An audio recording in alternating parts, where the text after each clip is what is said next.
Okey. Jadi dah kenal di mana kedudukan dia, semua ada dalam buku teks kelas. Okey, jadi kita terus kepada di bahagian meristem apex. Okey, pada muka surat 7 ni dia fokus kepada meristem apex. Kalau perhati, bila sebut pasal meristem apex, kita ada 3 zon pertumbuhan. Okey, kita tengok yang atas dulu, yang pucuk. Bahagian pucuk ada 3 zon pertumbuhan, yang itu kita panggil dia start daripada zon 1, zon 2, zon 3. Okay, atas ni cikgu tak ada conteng. Okay, cikgu hanya boleh conteng di atas notebook, atas OneNote. Jadi kita tengok dulu yang ni, contoh gambar ni. Okay, sambil itu cikgu akan tunjukkan yang ini. Alright. Kita akan conteng juga di sini ya. Okay. Jadi bila cikgu kata sebagai untuk contohnya zon pertumbuhan. Okay, kita ada meristem apex. Sekarang kita nak fokus kepada meristem apex dulu. Okay. Dia merujuk kepada 3 zon. Ingat ya, meristem apex kita ada 2. Satu akar. Dan satu lagi adalah pucuk. Okay. Dipanggil shoot apical meristem ataupun meristem apex pucuk. Okey, kita tengok yang pucuk dulu. Untuk yang pucuk, okey, ni gambar satu contoh pucuk. Kita ambil bahagian atas, cikgu zoomkan. Okay, kemudian kita boleh bahagi kepada 3 zon pertumbuhan. Okay, untuk tajuk pertumbuhan. Okay, 3 zon pertumbuhan, cikgu bahagikan di sini kepada 3. Bermakna ini adalah zon 1. Di sini adalah zon 2 dan di bawah ni adalah zon 3. Okey, sekarang apa dia zon 1? Zon 1 adalah zon pembahagian. Ingat membahagi, pembahagian. So, mitosis lah. Zon 2 ni zon pemanjangan. Cikgu bagi simbol dia. Zon pertama, zon pembahagian. So, simbolnya membahagi. Bahagi. Zon kedua, simbolnya panjang. Sebab dia zon pemanjangan. Dan zon 3 adalah zon pembezaan. Cikgu bagi simbol dydx. Okey. Itu adalah 3 zon untuk pucuk. Okey, untuk akar pun 3 zon juga sama. Okey, ni akar, kita tunjuk ke bawah lah. Okey, maka bawah ni kita abaikan. Yang bawah sekali ni kita abaikan sebab dia adalah jidal akar. This one is jidal akar. Jidal akar ni hanyalah sebagai pelindung. Okay, dialah yang macam topi. Kalau bahasa Inggeris dia panggil root cap. Cap tu topi. Jadi seolah-olah dia akan melindungi akar apabila menusuk masuk ke dalam tanah untuk menyerap air dan garam mineral. So jidal akar ni tak masuk dalam zon. Barulah kita pergi kepada zon. Zon 1 ni di bawah. Kalau pucuk zon 1 yang mula-mula, hujung sekali. So ini adalah zon 1. Naik lagi, ini adalah zon 2. Okey, dan naik lagi barulah kita jumpa zon 3. Nama zon sama. Zon 1 adalah zon pembahagian. Jadi proses yang berlaku adalah pembahagian. Zon 2 adalah pemanjangan. Jadi proses dia pun memanjang je lah. Dan zon 3 adalah pembezaan dydx. Okay, senang kita nak ingat. Cuma jangan tertukar. Kalau pucuk zon 1-nya di atas, zon 2-nya di bawah dan ketiga pun bawah. Tapi kalau akar dia lawan daripada bawah lagi. Sebab yang paling mudah, yang paling cepatnya adalah di bahagian hujung. Okay, hujung tu kita panggil zon untuk membahagi. Okay, kau setakat ni? Ni dah, sikit je tu. Okay. Itu adalah yang dikatakan sebagai 3 zon pertumbuhan. Okay. Dan zon-zon ini merupakan zon yang terlibat dalam pertumbuhan primer. Sebab kalau kita ingat balik, meristem apex ini dia fokus kepada pertumbuhan primer. Nanti di akhir bab ini, di akhir tajuk kita hari ini, kita akan tengok ada 2 jenis pertumbuhan. Iaitu pertumbuhan primer dan pertumbuhan sekunder. Okay, kalau kita kira tak, kita mengira 1, 2, 3, 4 sampai 10. mesti primer datang dulu sebelum sekunder. Sama juga pertumbuhan. Dia kena berlaku pertumbuhan primer dulu, barulah berlaku pertumbuhan sekunder. Jadi pertumbuhan primer ni apa? Pertumbuhan primer ini hanya melibatkan pertambahan dari segi sepanjang pokok. Okey, memanjang ya. Pokok hanya memanjang.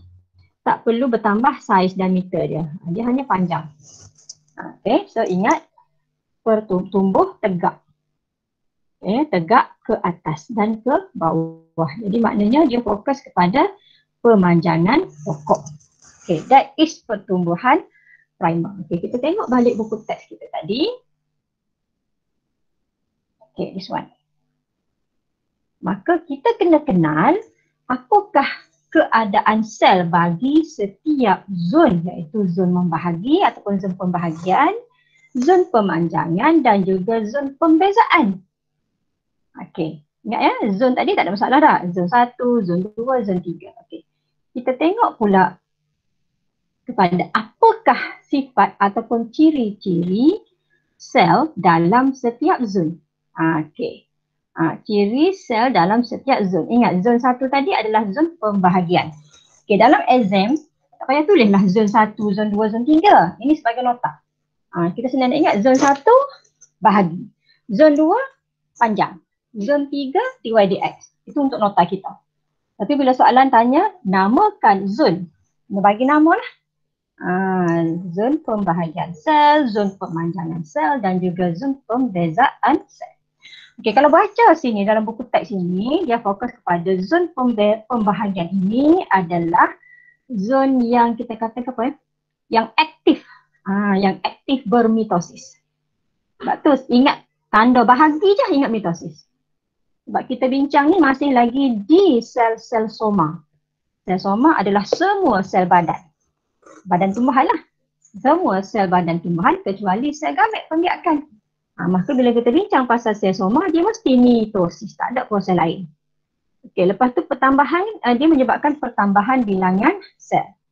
Jadi semasa sel-sel baru terbentuk, sel yang sebelumnya akan ditolak ke zon pemanjangan. Okey, kalau perhati gambar ni, kita boleh katakan bahawa selnya besar ke kecil? Tak nampak kan besar kecil kan? Tengok nukleus. Nukleusnya besar ke kecil? Besar. Besar. Kalau siapa yang ada, kalau kita bandingkan gambar sebelah ni. Okey, gambar ini nukleus dia besar. Gambar dekat zon pemanjangan nanti nukleus dia kecil. Kenapa besar? Kan kita belajar itu pembahagian mitosis melibatkan kromosom di dalam nukleus. Jadi nukleusnya sangat besar. Sebab dia akan melibatkan perlakuan-perlakuan kromosom di setiap peringkat. Profasa, metafasa, anafasa, telofasa. Jadi antara cirinya adalah nukleus besar. Dinding sel nipis. Sitoplasmanya Sitoplasmanya kecil lah, kita kata tidak padat. Dia tak padat sebab tak banyak lagi organ-organ baru. Dia hanya fokus kepada sel ni nak membahagi menghasilkan banyak sel-sel baharu bagi pertumbuhan. Ini adalah dalam zon pembahagian. Boleh ya? Kita pergi kepada zon kedua iaitu zon pemanjangan. Sebelum tu, cuba tengok vakuol. Soalan pernah keluar, dia suruh kita banding dua ni. Sel yang pertama di sini dengan sel yang kedua di zon 2. Kalau kita tengok sel di zon pertama iaitu zon pembahagian, nukleus dia besar. Tengok yang ni, nukleus dia kecil kan? Lebih kecil, kata kecil lah. Tapi dia banyak vakuol. Dan vakuol-vakuol kecil ni akan bercantum menjadi vakuol yang besar. Bila vakuol besar, kita dah belajar dalam osmosis. Bila vakuol besar, dia akan menghasilkan tekanan yang segah. Bila dia besar, maknanya dia mengisi banyak air. Air meresap masuk, dikumpulkan dalam vakuol-vakuol kecil. Vakuol kecil bercantum menjadi vakuol besar. Vakuol ni pula bila dia mengembang, dia menolak sitoplasma menuju ke arah dinding sel, menyebabkan sel segah. Jadi sel yang segah tu dia akan memanjang. Jadi kalau dah semua sel-selnya panjang, maka zon itu didapati lebih cepat memanjang. Ini kita cerita pasal zon pemanjangan. Ayat dia semua ada ni. Pertambahan saiz apabila resapan air secara osmosis pun cikgu dah sebut dah. Boleh ya?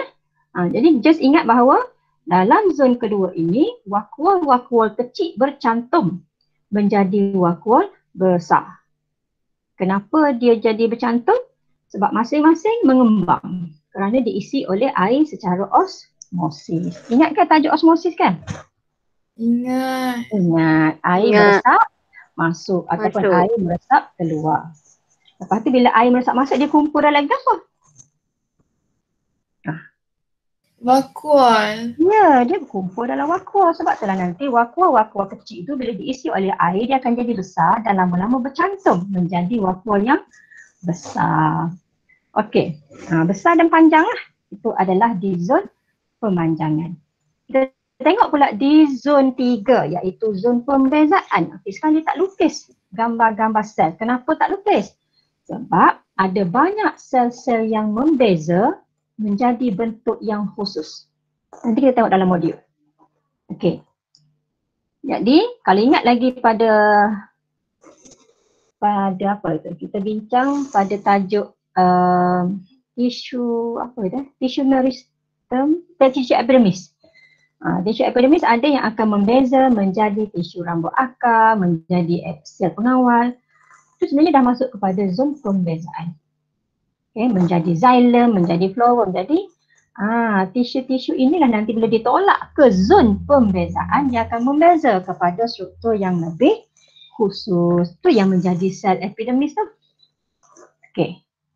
Faham tak setakat ni tak? Okey, kita tengok balik apa yang cikgu nak tunjukkan dalam ini. Okey, kita tengok balik yang ini. Tengok mana tadi. Okey, setakat ni ada soalan kau? Faham ya? Faham ya? Rabi jangan ngatuk lagi, Rabi punya seorang ngatuk dah. Ya, kita nak buka yang ni. Kita nak open yang ni. Okey, ni adalah modul PDF yang you dapat tu. Ya, untuk bab 1. Okey. Okey, cikgu akan share banyak bahan sikit hari ni. So, kena beringatlah sebab tu cikgu kata kelas pertama hari tu takruf. Kita belajar sikit-sikit. Hari ni kita lajukan sikit. Okey. Okey. Buat apa bab 1 dia kata Pak, Masya Allah. Silap kongsi. Bukan. Sekejap ya. Nak tengok ke tak Nak tengok ke tak Aduh. Okay, nanti nak ambil kejap. Ada.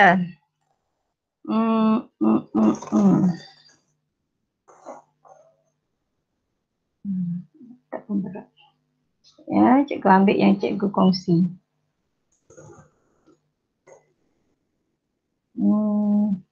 Okay, kita akan tengok beberapa contoh. Alah, hai slow lah pula bila banyak-banyak nak buka. Where is? Okay. Maaflah kena tengok belakang. Cikgu bui. Okay, bioscope edisi murid. Cikgu bagi edisi murid dulu. Tengok kedok ni.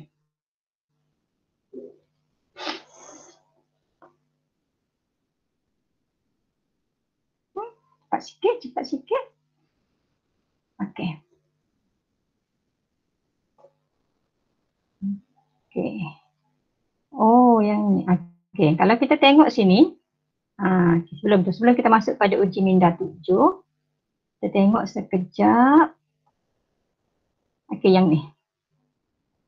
Ni yang dalam bentuk modul. Tadi dalam bentuk buku teks. Okay, benda yang sama. Okay, cikgu tak nak tunjuk yang muka surat ni. Okay, dia jadi gelap gini. Okay, cuba nanti boleh isi yang ni, senang. Cuma cikgu nak tunjuk yang ni, yang zon 3. Sebab dalam buku teks tak ada gambar rajah. Okay, ini contoh yang dalam zon 3. Zon pembezaan sel. Okay, kalau kita lihat di sini. Okay, kalau kita lihat di sini. Okay. Kita ada contoh-contoh sel yang telah mengalami pembezaan. Kalau perhati ni lah dia. Apabila sel mencapai saiz maksimum,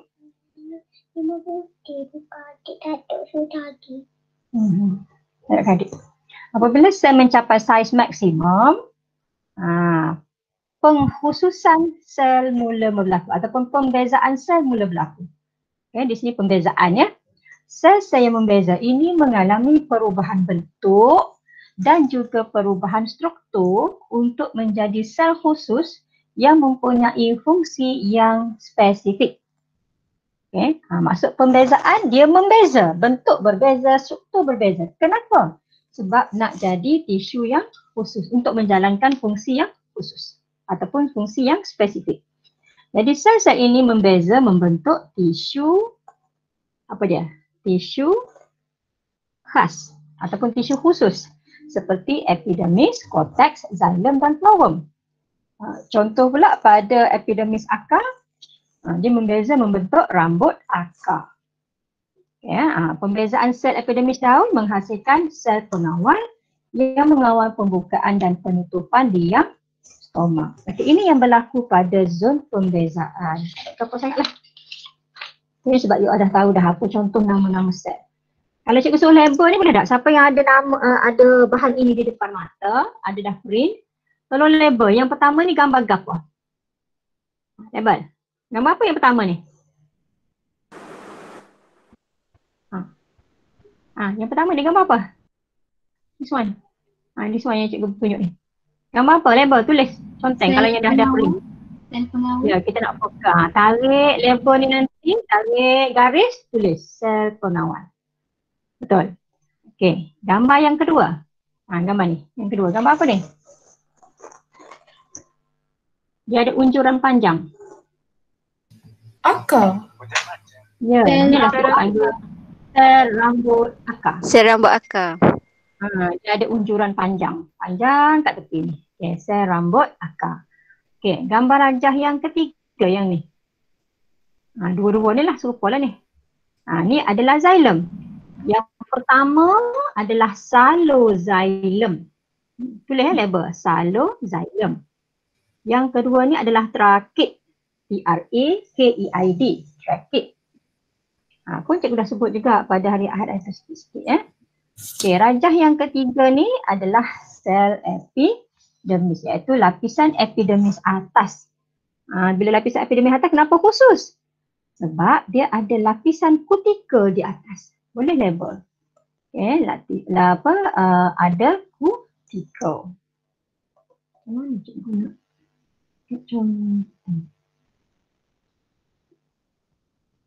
Okey, maknanya sini. Alah, tak boleh conteng. Hari tu boleh conteng. Okey, tak apalah. Tak payah. Contoh faham je bahawa label bawah ni adalah epidermis atas yang ada kutikel bahagian ni. Ada kutikel. Okey, kalau kata nak tulis, tak boleh tulis. Okey, itu adalah. Okey, now kita cuba jawab yang ni. Namakan ciri-ciri utama yang diperhatikan pada sel di zon yang dinamakan di atas. Okey, now kita dah namakan zon PQR. Zon P apa dia? Zon P adalah Zon pembahagian. Zon pembahagian sel.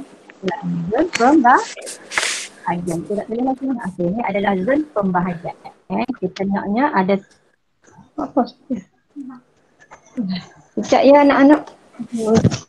Hello.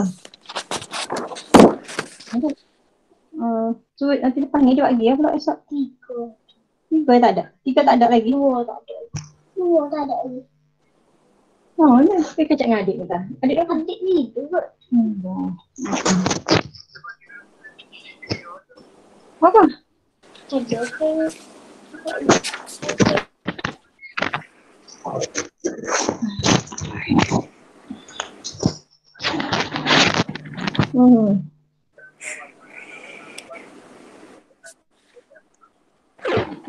Saya harus nak perselang saya.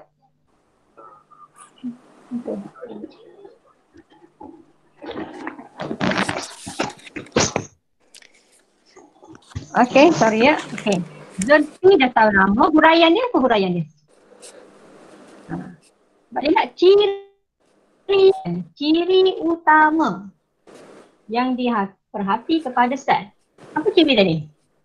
Sel dia macam mana? Nukleus besar. Nukleus besar. Ya, dinding sel? Dinding sel nipis. Dinding sel nipis. Okey, tapi sebab dia nak huraian. So kena huraian maksudnya nukleus besar sebab aktif bermitosis. Itu cara hurai dia. Ciri nukleus besar. Huraian dia aktif bermitosis. Kalau ambil dinding sel pula, dinding sel nipis sebab sel membahagi. Okay. Yang zon Q. Zon Q apa? Zon Q adalah zon pemanjangan. Nanti tulislah yang ni. Boleh refer buku teknik huraian. Cikgu lengkapkan dengan soalan B. Tadi kita hurai dalam bentuk ayat, sekarang kita nak huraikan, kita nak padankan dengan peringkat pertumbuhan yang gambar. Cuba tengok sini. Rajah, ada 3 rajah. Ini ada 3 rajah di sini. Ini adalah, mana zon P pembahagian? Rajah 1, rajah 2, rajah 3. Mana sah? 3. Ya, pandai. Betul. Zon 3, rajah yang ketiga ni adalah zon P. Okey. Kemudian yang kedua ni, gambar rajah yang kedua ni. Q. Q. Ya ke Q? Tengok Malek. Tengok Malek. Ni adalah pembezaan. Dia membeza bentuk khusus, spesifik dah bentuk ni. Ini adalah trachea, ini adalah trachea dalam xylem, ini adalah tisu flowworm. So ini adalah pembezaan. Dia membeza bentuk spesifik dah. Kalau rajah pertama ni bentuk masih sama, cuma beza dengan wafel dia besar, nukleus dia lebih kecil. Itu je. Tengok silap dah. Jadi ini rajah pertama adalah pemanjangan. Ni adalah Q. Tak tulis Ini adalah Q. Tak apalah, tak ditulis kak. Ingat nak tulis. Yang ini adalah R pembezaan dan ini adalah P, iaitu pembahagian. Okey. Salah. Okey. Kita tengok uji minda 8.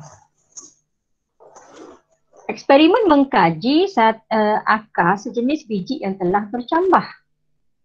Akar ditandakan pada sela yang sama. Maksudnya dia tanda sela ni setiap ni sama. 1, 2, 3, 4, 5, 6, 7, 8. Okey. So kita nampak tak gambar ni? So ada yang ni macam ni. Okey. So agak-agaklah antara berikut yang manakah menunjukkan pertumbuhan akar selepas 1 hari? Mana jawapan yang betul? Mana jawapan yang betul? Soalan ni soalan aras kebat sikit lah. Sebab tadi kita faham bahawa di akar dan di pucuk berlakulah 3 zon ini. Berlakulah pembahagian, pemanjangan dan juga pembezaan. Tapi lah ni kita hanya fokus kepada akar sahaja. Dia tak jadi lagi kepada, dia tak jadi lagi pokok. Dia hanya tumbuh. Cuma kita tengok adakah sama panjang. Kalau yang ni sela dia sama panjang. Yang ini sela dia pendek, pendek, panjang, pendek, pendek, panjang, pendek. Yang ini pula pendek, pendek, pendek, pendek, panjang. Okey. Yang ini pula pendek, panjang, pendek, pendek, pendek, pendek semua. Jadi yang ni pendek, pendek, panjang, pendek, pendek, pendek. Mana benar? Mana tepat sebenarnya? A ke, B ke, C ke, D? Apa jawapannya? Apakah jawapannya? Tahu tak apa jawapannya? Tekalah. B. B. Apa tu? A betul tak A? B. P, A, B, C. Mana soal ni? P, A, B, C, D. T. Okey, rajah P ni yang mula-mula. Okay, ni mula-mula. Okay, dia kata sejenis biji yang telah bercambah. Aras akar ditandakan pada sela yang sama seperti darjah P. Ini adalah permulaan sebelum 1 hari. Dia tanya selepas 1 hari. Okay, yang manakah akan berlaku? Okay, A ke B ke C ke D? D kot. A kot. Okay, kita tengok A. A ni pendek-pendek, lepas tu panjang. Seolah-olah bawah ni dia menjadi sel-sel baru. Lepas tu panjang, memanjang. Lepas tu ada pula panjang atas ni. Ni salah ni, pelik ni A ni. Tengok B. Okay, pendek. Lepas tu sini bawah panjang. Dia sebenarnya kalau kita nak tilik soalan ini, kita kena perhati, kita bahagi kepada zon. Ada zon 1, zon 2, zon 3. Jadi yang mana lebih tepat antara C dengan D? A, B memang salah. Antara C dengan D, cuba perhati. C. Bagi cikgu pun rasanya C. Sebab C ni bawahnya adalah sel yang membahagi. C. Dia aktif membahagi pun dia akan tolak. Dia akan tolak sel-sel baru yang terhadap tu ke bawah. Dia akan tolak bukan sel baru, sel yang lama, Sel yang baru akan duduk sini, yang lama akan tertolak menuju ke zon pemanjangan. Jadi yang ni akan terus memanjang. Jadi C lebih tepat. Okey. Sudah luluslah untuk tajuk ini. Kita tengok sikit lagi. Kita tengok sikit lagi tentang this one. Kita tengok ini sikit. Sebelum kita berakhir, kita tengok dulu yang ni supaya ada nampak. Now tadi kita dah tengok ada zon pertumbuhan. Sekarang kita nak tengok jenis pertumbuhan. Kalau perhati, kita ada jenis pertumbuhan primer dan sekunder. Pertumbuhan primer cikgu dah sebut tadi, menunjukkan pertumbuhan yang berlaku selepas percambahan dan dialami oleh semua untuk menambah panjang. Kata kuncinya adalah menambah panjang. Tu kata kunci yang penting yang kita nak tahu. Jadi berlaku di mana? Di meristem apex, iaitu pucuk dan akar. Kemudian kita tengoklah, pada hujung pucuk ni ada primordium daun dan primordium tunas. Primordium ini adalah tisu yang memang, kita kata apa? Yang berupaya untuk membahagi dengan pantas. Meristem tu sendiri dah membahagi dah. Tapi dia nak sebut pula ada pula primordium. Jadi ada gambar di situ. Primordium. Kita tengok zoom sikit gambar primordium ni, this one. Jadi kalau kita kata primordium ni seolah-olah pucuk yang paling muda lah. Di sinilah yang paling banyak berlakunya pertumbuhan primer. Itu pertumbuhan primer. Just ingat apa? Pertambahan panjang. Kita naknya pemanjangan. Menambah panjang batang dan akar. Kalau kita tengok pertumbuhan sekunder pula. Pertumbuhan sekunder apa dia? Pertumbuhan sekunder berlaku kepada kebanyakan tumbuhan eudicot dan belajar tingkatan 2 ketika 1 belajar ni. Kebanyakan tumbuhan eudicot dan sebilangan kecil tumbuhan monocot. Untuk apa? Ini kata kunci dia. Untuk menambah ukur lilit atau diameter batang dan akar. Kalau primer ingat menambah panjang P. Sekunder ingat sekunder, diameter. Jadi apakah contoh tumbuh-tumbuhan eudicot yang hanya mengalami pertumbuhan primer? Apa ya? Yang mengalami pertumbuhan primer ni maksudnya adalah tumbuhan semusim lah. Yang semusim.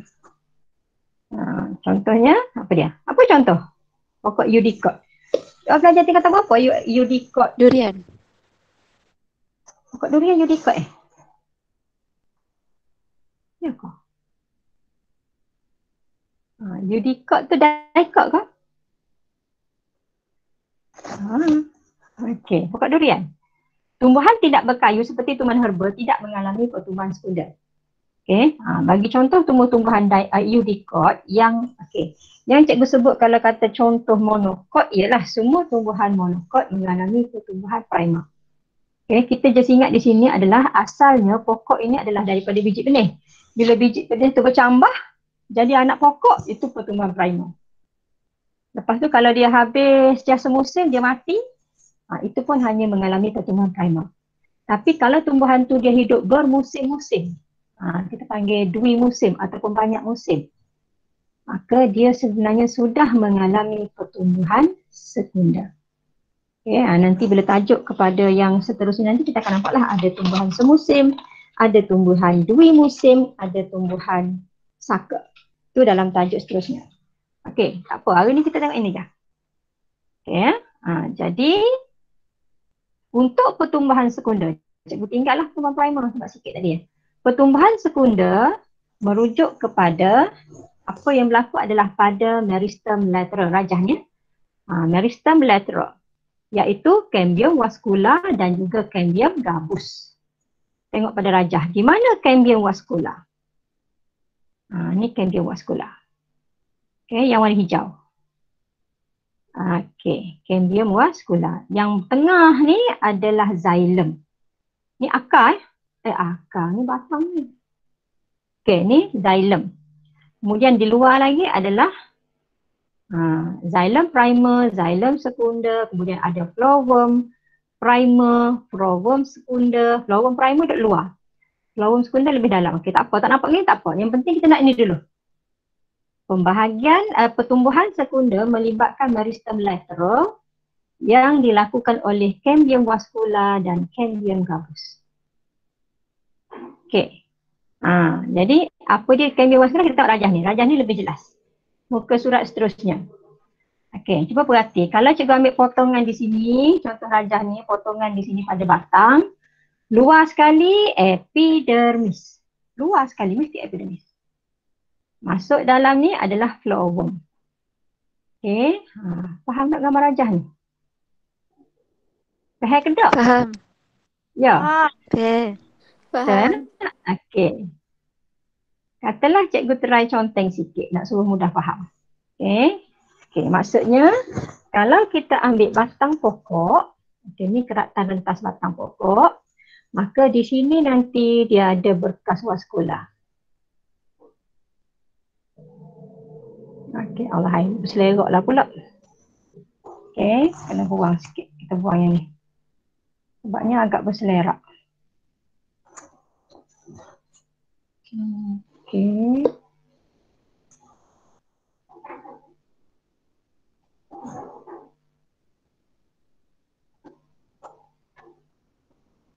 Alah, tak bersih lah pula.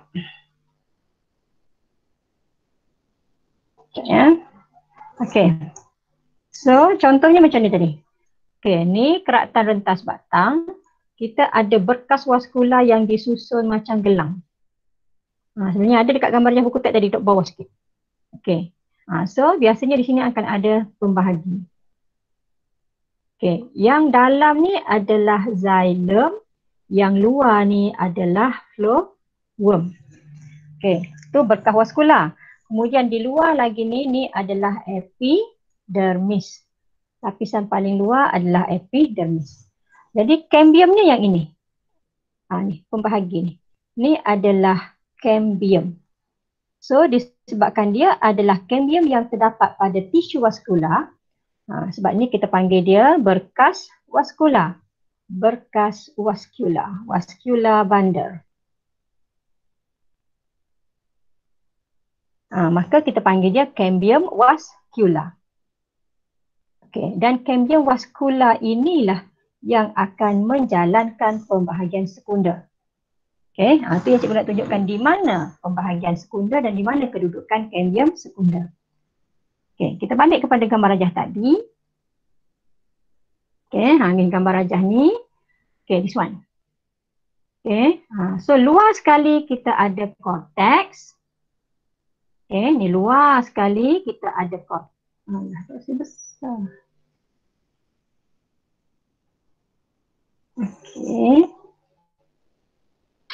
Tengok gambar ni. Luar sekali epidermis.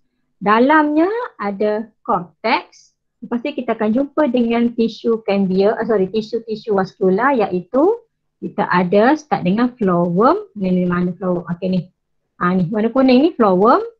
Okey, jadi disebabkan dia ada yang mula-mula kita panggil dia flowworm primer.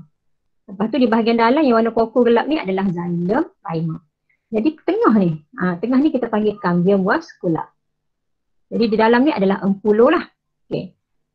Lepas tu bila kita kata bila cambium ni terbentuk, maknanya tisu cambium vascular ni akan membahagi secara sisi. Dia membahagi ke arah sisi, tepi ni.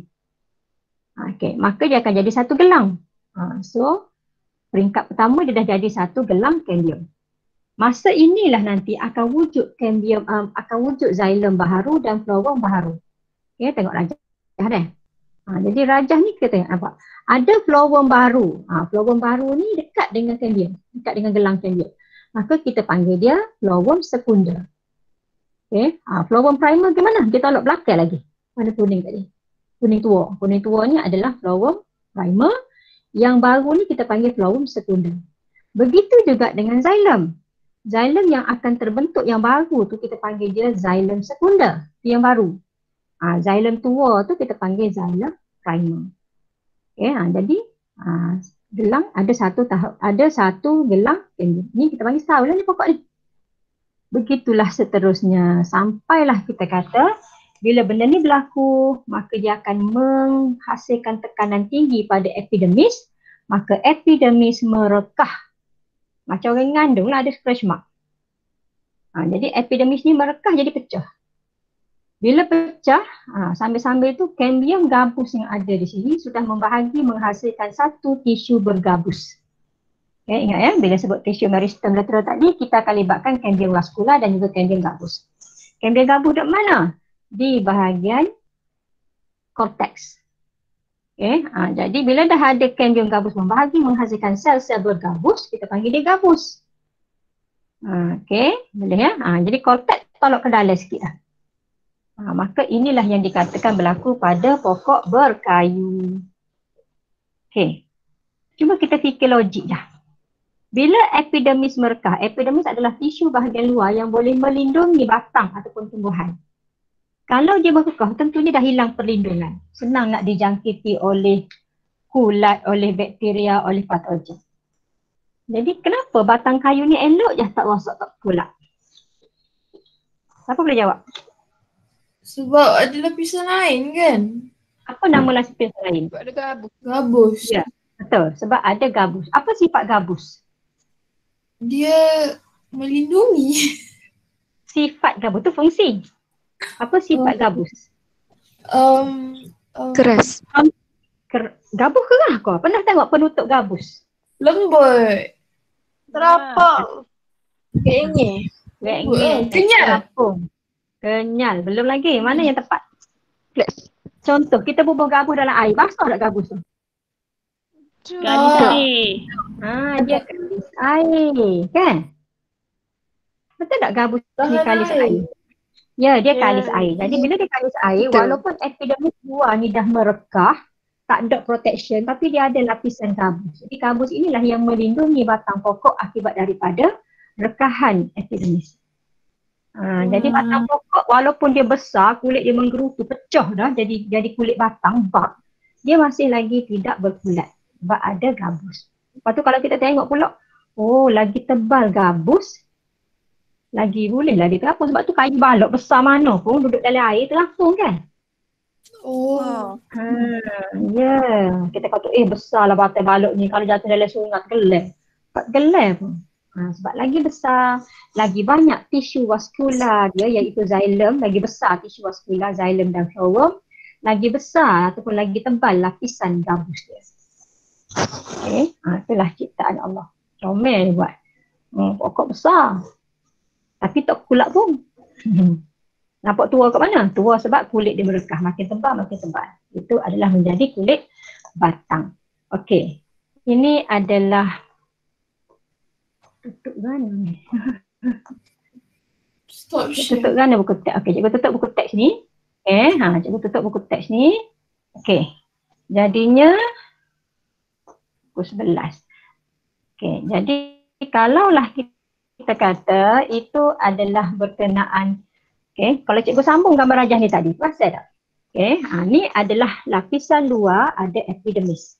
Kemudian di bahagian dalam, okay, ni cortex. Okay, di dalam ni kita ada cortex. Sebab soalan semua suruh awak label Ni cortex.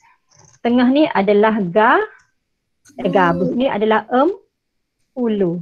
Tahu tak empulu tadi? Okay. Ini adalah keadaan di mana pokok ini masih muda. Batang pokok muda. Anak pokok lah. Apa berlaku kalau sel ini, batang ini mengalami pertumbuhan sekunder? Siapa ingat lagi tadi? Step nombor 1 dia mana? Siapa yang akan membahagi? Nampak tak ni? Apa ni? Cambium vascular. Vascular. Okay, cambium vascular. Nanti di sini ada satu lagi lapisan iaitu cambium gabus. Okay, luar ni adalah cambium gabus. Ni cambium juga. Iaitu cambium gabus. Bukan kambing tu dah, KAM tu. Gabus. Okay. Okay. Jadi ini yang sedia ada. Jadi apabila sel ini, batang pokok ini mula mengambil, ni setahun. Jadi masuk tahun yang kedua, maka apa berlaku ialah, siapa yang ingat tadi, cikgu lukis sikit je lah. Okay, ni yang lukis sikit pak. Okay. Okay ni. Cambium vascular akan membahagi ke arah sisi. Nampak ni? Yang ni pun kot ni. Yang ni asalnya sini jadi kot ni. Dia membahagi ke arah sisi. Yang ni pun sini. Dia membahagi ke arah sisi. Sebab dia melibatkan meristem lateral. Lateral means sisi. Jadi lama-lama dia akan bercantum. Dia akan cantum. Bila dia cantum jadi gelang cambium. Nampak? Ini kita panggil gelang cambium. Cantum dah lah. Ini step pertama. Maknanya kita kata cambium vascular membahagi ke arah sisi. Okay. Membentuk gelang cambium.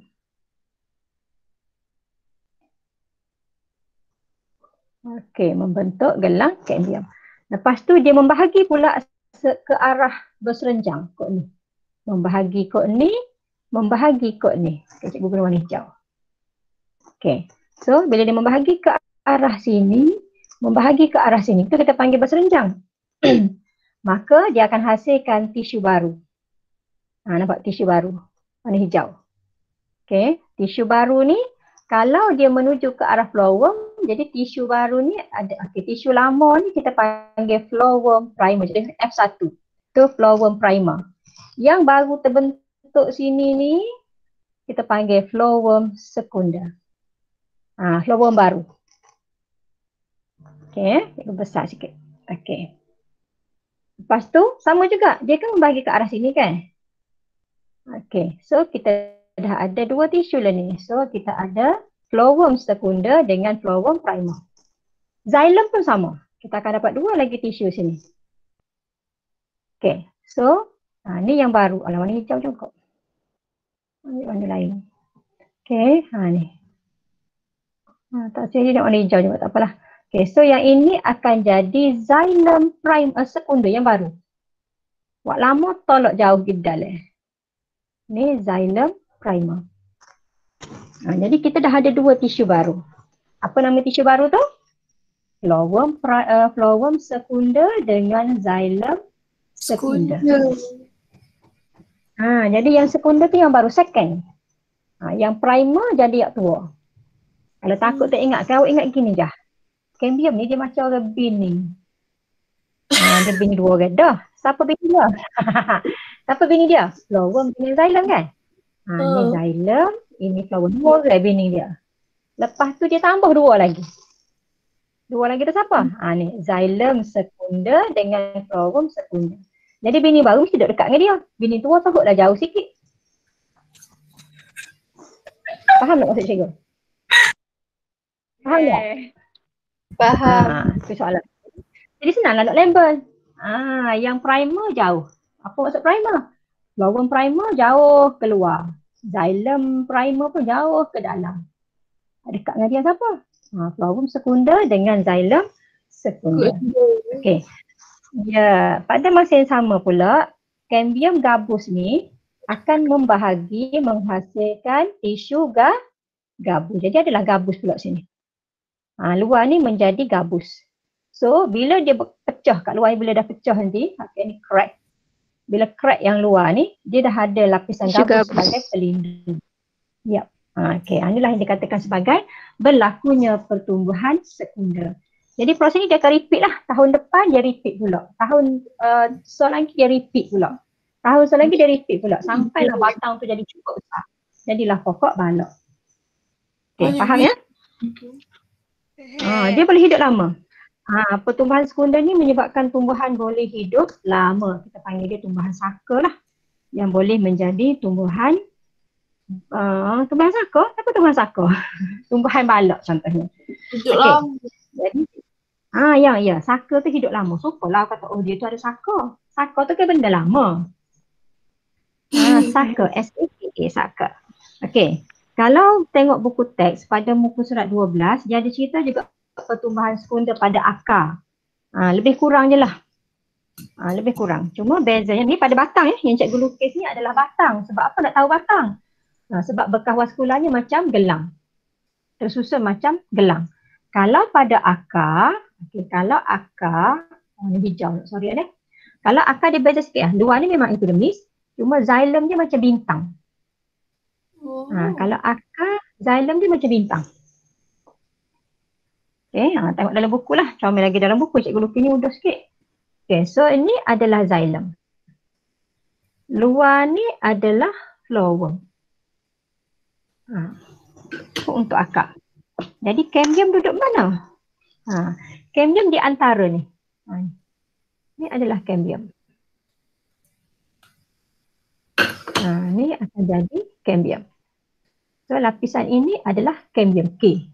Cikgu sama tulis FKX. F tu flower, K tu kambium, X tu xylem.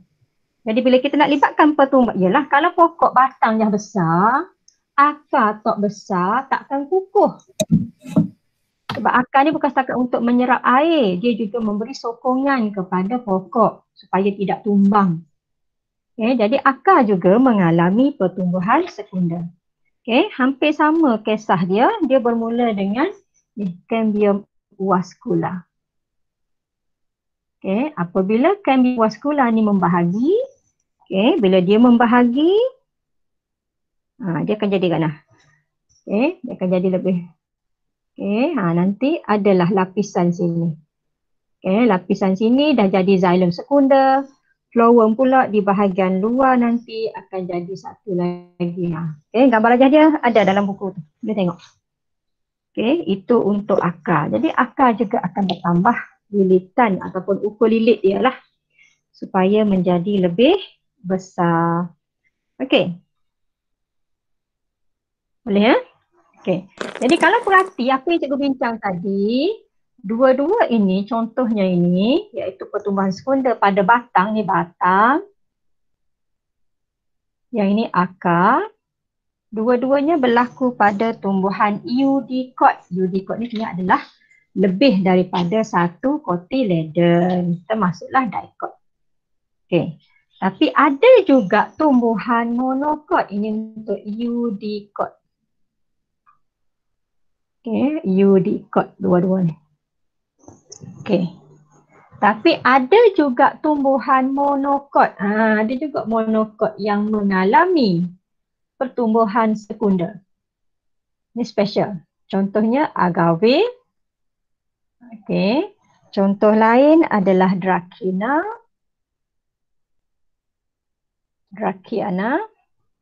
Dan contoh lain adalah aloe. Ni adalah contoh kalau kita kat sekolah kita banyak. Kita tengok pokok-pokok yang kita kata dia tak ada batang berkayu. Dia tak ada batang berkayu tapi dia boleh hidup lama. Contohnya daun setawa.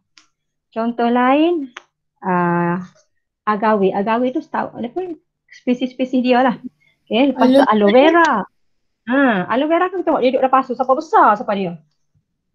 Lepas tu yang Dracaena tu contoh-contoh adalah pokok lidah jin. Itu contoh pokok yang kita kata dia boleh hidup lama walaupun dia monocot. Jadi dia juga mengalami pertumbuhan sekunder. Dia mudah nak ingat. Pertumbuhan primer tu lah mana tak? Pertumbuhan yang hanya dialami oleh pokok monokot dan juga pokok yang hidup setahun. Apa contoh pokok monokot yang hanya mengalami pertumbuhan primer?